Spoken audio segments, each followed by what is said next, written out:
तर त्यामागची भूमिका समजून घेतली पाहिजे. हे सरळ मार्गाने सत्तेवर आलेले लोक नाही आहे. दुसरं, यांना मराठी माणसाविषयी कोणती आस्था आणि प्रेम नाही. यांना फक्त महाराष्ट्र लुटायचं आहे. हिंदुहृदय सम्राट बाळासाहेब ठाकरे यांनी ज्या भावनेतून शिवसेना निर्माण केली त्याच्यामध्ये मुख्य विचार हा मराठी माणसाचा होता आणि महाराष्ट्राचा होता. ती शिवसेना अमित शहा यांनी तोडली. अमित शहा यांनी एक वेगळा पक्ष स्थापन केला आणि ते स्वतःच चालवत आहेत, तो SNC पक्ष.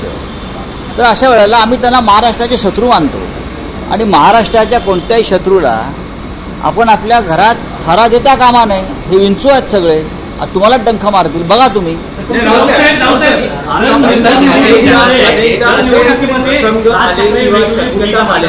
ज्यात राज ठाकरे उद्धव ठाकरे एकत्र येतील असं म्हटलं जात होतं, अनेकांनी प्रयत्न केले. आता असं वाटतंय का की जी कटुता आहे ती आता संपुष्टात आलेली? आमच्यामध्ये एकमेकांवर अगदी एवढी जहरी टीका केलेली आहे.